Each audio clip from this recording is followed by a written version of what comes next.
जय हिंद दोस्तों, मैं दिलीप कुमार। आज हम लोग पढ़ेंगे क्लास 10th के 2025 का साइंस का पूछा गया ऑब्जेक्टिव क्वेश्चन। यह ऑब्जेक्टिव क्वेश्चन साइंस का है जो 10th क्लास में 2025 में पूछा हुआ है। फर्स्ट सीटिंग का है, यानी कि प्रथम पाली का यह ऑब्जेक्टिव क्वेश्चन है। तो चलिए इसको हम लोग शुरू करते हैं और ऑब्जेक्टिव क्वेश्चन इस वीडियो में पढ़ेंगे। क्वेश्चन है, 1 नंबर दे दिया गया है, दोहरा परिसंरचना नहीं पाया जाता है। इसका आंसर ऑप्शन दिया गया है मेढक में, मछली में, सी में है पक्षी में और डी में है मनुष्य में। यानी कि दोहरा परिसंरचन नहीं पाया जाता है। तो किस में नहीं पाया जाता है? तो इसका अगर ऑप्शन देखा जाए तो 1 के बी नंबर होगा, मछली में। मछली में नहीं पाया जाता है। उसके बाद है 2 नंबर क्वेश्चन, यूरिया रक्त में कहाँ से प्रवेश करती है? ऑप्शन है वृक्क से, बी में है फेफड़ा से, सी में है यकृत से और डी में है इनमें से कोई नहीं। तो यूरिया रक्त में पाया जाता है, प्रवेश करता है, ऑप्शन में हो जाएगा सी आंसर सही, यकृत से। उसके बाद है 3 नंबर क्वेश्चन, ग्लूकोज का पुनर्वाशोषण कहाँ होता है? इसका सही आंसर ऑप्शन में अगर दे दिया जाए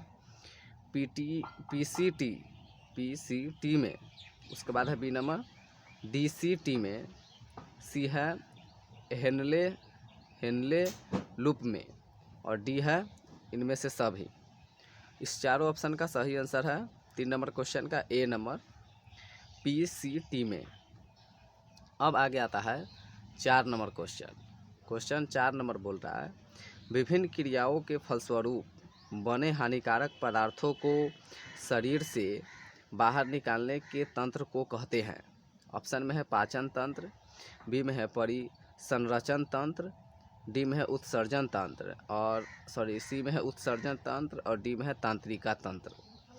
इस चारों ऑप्शन में से अगर देखा जाए, हानिकारक पदार्थों को शरीर से बाहर निकालने का तंत्र होगा 4 का सी नंबर क्वेश्चन, उत्सर्जन तंत्र। अब आता है 5 नंबर क्वेश्चन नंबर 5, मेरा जुज्जू के आघात से क्या हो सकता है? मेरा जू के आघात से क्या हो सकता है? ऑप्शन में है घेंघा रोग, बौनापन, मधुमेह और लकवा। इस चारों ऑप्शन में से 5 नंबर क्वेश्चन के सही आंसर है डी नंबर, लकवा हो सकता है। उसके बाद है 6 नंबर क्वेश्चन नंबर 6 है, मनुष्य के शरीर की सबसे बड़ी ग्रंथि है। मनुष्य के शरीर की सबसे बड़ी ग्रंथि देखा जाए तो एड्रीनल है, लीवर है, अंडाशय है और अग्नाशय है। इस चारों ऑप्शन में से 6 नंबर क्वेश्चन का आंसर है बी नंबर, लीवर है। मनुष्य की सबसे बड़ी ग्रंथि लीवर है।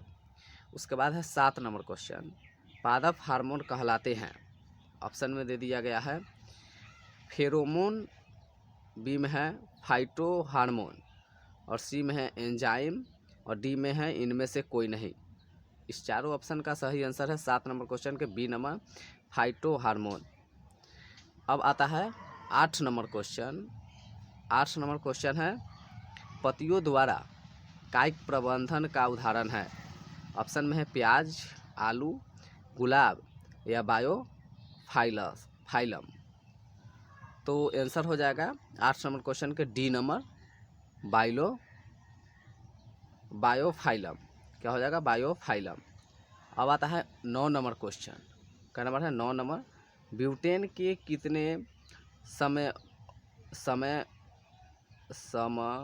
समावयवी संभव है? ऑप्शन में है 2, 3, 4, 5। 9 नंबर क्वेश्चन के आंसर हो जाएगा ए नंबर, 2 है। ब्यूटेन के कितने समवायवी संभव है? तो 2। उसके बाद है 10 नंबर क्वेश्चन का नंबर है 10 नंबर क्वेश्चन, मीथेन के अणु का आकार होता है। मीथेन के अणु का आकार होता है, तो आंसर देखा जाए तो इसका हो जाएगा, ऑप्शन में दे दिया गया है एक रेखीय, बी में है बले आकार और सी में है समुच्च फलकीय और डी में है अष्टफलकीय। तो ऑप्शन में 10 नंबर क्वेश्चन का सही आंसर है सी नंबर, क्या है सी नंबर समुच्च फलकीय। 11 नंबर क्वेश्चन है, कार्बनिक यौगिकों में कार्बन की संयोजकता होती है। ऑप्शन में है 1, बी में है 2, सी में है 3 और डी में है 4। कार्बनिक यौगिकों में कार्बन की संयोजकता होता है। 11 नंबर क्वेश्चन के आंसर हो जाएगा डी नंबर 4 होता है। अब आता है 12 नंबर क्वेश्चन। 12 नंबर क्वेश्चन बोल रहा है, निम्न में से कौन संतृष्ट हाइड्रोकार्बन है। ऑप्शन में है एल्केन, बी में है एल्कीन और डी में है एल्काइन और सी में है एल्काइन, डी में है इनमें से कोई नहीं। इस चारों ऑप्शन में से सही आंसर है 12 नंबर क्वेश्चन का ए नंबर, क्या है ए नंबर एल्केन। अब आता है 13 नंबर क्वेश्चन। क्या नंबर 13 नंबर क्वेश्चन है, इथिलीन का IUPAC नाम है। इथिलीन का IUPAC नाम है। ऑप्शन में है एथेन, बी में है एथाइन, बी में है एथीन और डी में है इनमें से कोई नहीं। इस चारों ऑप्शन का सही आंसर होगा 13 नंबर क्वेश्चन के सी नंबर, क्या होगा C number ethene. 14 number question है, मेंडलीफ की आवर्त सारणी की एक कमी क्या थी। ऑप्शन में है ऑक्सीजन को सही स्थान नहीं देना, बी में है C1 को उचित स्थान नहीं देना, डी में है सी में है हाइड्रोजन को उचित स्थान नहीं देना और डी में है इनमें से कोई नहीं। इस चारों ऑप्शन का सही आंसर है 14 नंबर क्वेश्चन का सी नंबर, हाइड्रोजन को उचित स्थान नहीं देना। अब आता है 15 नंबर क्वेश्चन। क्वेश्चन नंबर 15 है, अष्टक का नियम निम्नलिखित में से किसके द्वारा प्रतिपादित किया गया। ऑप्शन में है मेंडलीफ, बी में है न्यूलैंड्स, सी में है लोथल मेयर, डी में है डॉकबेराइंड। इस चारों ऑप्शन का सही आंसर है 15 नंबर में बी न्यूलैंड्स। कह रहा है, निम्नलिखित में कौन यौगिक सबसे अधिक क्षारकीय होगा। ऑप्शन में है SO2, बी में है Na2O, सी में है Al2O3 और डी में है NO2। इस चारों ऑप्शन में से 16 नंबर क्वेश्चन का आंसर हो जाएगा बी नंबर Na2O। अब आता है 17 नंबर क्वेश्चन, किरणों के समूह को कहते हैं। ऑप्शन में है प्रकाश पुंज, बी में है किरण पुंज और सी में है A B दोनों और डी में है इनमें से कोई नहीं। इस चारों ऑप्शन में से 17 नंबर क्वेश्चन का आंसर है सी नंबर A B दोनों, यानी कि प्रकाश पुंज किरण पुंज दोनों। अब आता है 18 नंबर क्वेश्चन। पढ़ा है, प्रकाश की किरणें गमन करती है। ऑप्शन में है ए नंबर किसी भी दिशा में, बी में है तिरछी रेखा में, सी में है सीधी रेखा में और डी में है इनमें से कोई नहीं। इस चारों ऑप्शन में से सही आंसर है 18 नंबर क्वेश्चन के तो सी नंबर है, क्या है सी नंबर सीधी रेखा में।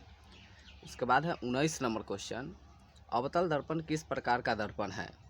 ऑप्शन में है अपसारी, बी में है अभिसारी, सी में है अभिसारी तथा अपसारी दोनों, डी में है इनमें से कोई नहीं। 19 नंबर क्वेश्चन का आंसर है बी नंबर अभिसारी। अवतल दर्पण को अभिसारी दर्पण कहा जाता है। उसके बाद है 20 नंबर क्वेश्चन। कह रहा है, कार की हेडलाइट में निम्नलिखित में से किस प्रकार के दर्पण का उपयोग किया जाता है।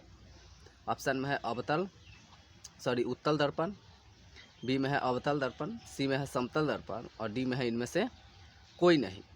तो 20 नंबर क्वेश्चन के आंसर होगा, कार के हेडलाइट के रूप में हम लोग दर्पण का उपयोग करते हैं, वह दर्पण होगा अवतल दर्पण। ठीक है। उसके बाद है 21 नंबर क्वेश्चन, अवतल दर्पण की फोकस दूरी होती है। ऑप्शन में है धनात्मक, बी में है ऋणात्मक, सी में है A B दोनों और डी में है इनमें से कोई नहीं। तो इस 21 नंबर क्वेश्चन का आंसर होगा, अवतल दर्पण की फोकस दूरी होती है बी में ऋणात्मक में। उसके बाद है 22 नंबर क्वेश्चन। क्वेश्चन है 22, किस दर्पण से हमेशा वस्तु से छोटा प्रतिबिंब बनता है? ऑप्शन में है अवतल, बी में है समतल, सी में है उत्तल और डी में है इनमें से कोई नहीं। तो 22 नंबर क्वेश्चन का आंसर होगा छोटा प्रतिबिंब बनता है। ऑप्शन में सही आंसर है सी नंबर, उत्तल का। उसके बाद है 23 नंबर क्वेश्चन, वायु में प्रकाश की चाल निर्वाता की अपेक्षा होती है? ऑप्शन में है कम, इसमें है ज़्यादा, इसमें कम, इसमें ज़्यादा, इसमें समान, सी में, इनमें से कोई नहीं। 23 नंबर का सही आंसर है ए नंबर, कम। 24 नंबर क्वेश्चन है, प्रकाश द्वारा प्रकाशित कौन सी घटना तारों की टिमटिमाइट में प्रदर्शित होती है? ऑप्शन में है परावर्तन, बी में है वर्ण विक्षेपण, सी में है प्रकीर्णन और डी में है अपवर्तन। तो इस चारों ऑप्शन में से सही आंसर इस सब का हो जाएगा। क्वेश्चन का आंसर है सही 24 नंबर का डी, अपवर्तन के कारण। उसके बाद है 25 नंबर क्वेश्चन। क्वेश्चन है 25 नंबर, अम्ल का जलीय विलयन विद्युत का संचालन करता है क्योंकि अम्ल जल में, ए नंबर है आयनित होता है, बी में है विलय होता है, सी में है अविलय होता है और डी है इनमें से कोई नहीं। इस चारों ऑप्शन में से 25 नंबर क्वेश्चन का आंसर है ए नंबर, आयनित होता है। तो इस वीडियो में हम लोग 25 ही नंबर तक क्वेश्चन जानेंगे। अगले वीडियो में हम लोग 26 नंबर क्वेश्चन से देखेंगे। तो तब तक के लिए इतना ही, मिलते हैं नेक्स्ट वीडियो में। जय हिंद।